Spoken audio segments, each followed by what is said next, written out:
अगली सुबह अमीर महिला ने युवक को अपने ऑफिस बुलाया और पूछा कि उसने अंतर्राष्ट्रीय सुरक्षा संगठन को रिश्वत देकर उसके पास नौकरी कैसे हासिल की। युवक हल्का सा मुस्कुराया और बोला कि उसकी काबिलियत इतनी है कि उसे किसी रिश्वत या सिफारिश की जरूरत ही नहीं।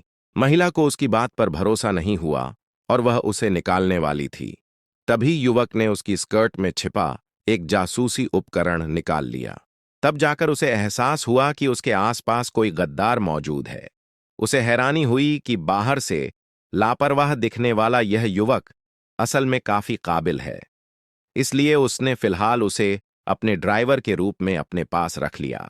पिछले दिन हमला असफल होने के बाद अमीर महिला को अंदाजा था कि दुश्मन अगले दिन होने वाली बोर्ड मीटिंग में दोबारा हमला करेंगे, और हुआ भी बिल्कुल वैसा ही। अगले दिन बोर्ड मीटिंग में कंपनी के बड़े शेयर होल्डर सांग ब्याओ ने शेयर ट्रांसफर एग्रीमेंट निकालकर उसे जबरदस्ती साइन करने को कहा और चेयरमैन की कुर्सी छोड़ने की धमकी दी।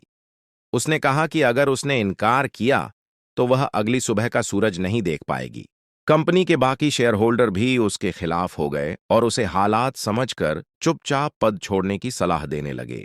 गुस्से में अमीर महिला ने साफ कहा कि यह कंपनी उसके पिता की विरासत है और वह इसे किसी और के हाथों में कभी नहीं जाने देगी।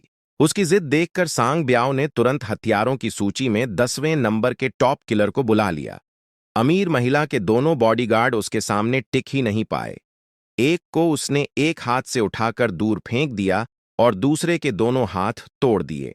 जब उसके दोनों बॉडीगार्ड हार गए तो सांग ब्याओ ने अपने आदमियों को जबरदस्ती उससे एग्रीमेंट पर साइन करवाने का आदेश दिया। तभी आखिरी पल में युवक आगे आकर उसके सामने ढाल बनकर खड़ा हो गया। सांग ब्याओ को यकीन नहीं हुआ कि एक मामूली ड्राइवर उसकी राह में आने की हिम्मत कर सकता है। उसने तुरंत हत्यारे को आदेश दिया कि युवक को भी खत्म कर दिया जाए। अब दर्द चखने की बारी तुम्हारी है। हा हा हा हा। हाँ जियांगलिन, यही तुम्हारा आखिरी सहारा है क्या? कहीं ये कोई पागल तो नहीं है? हाथ को बंदूक बना रखा है क्या? सच में खुद को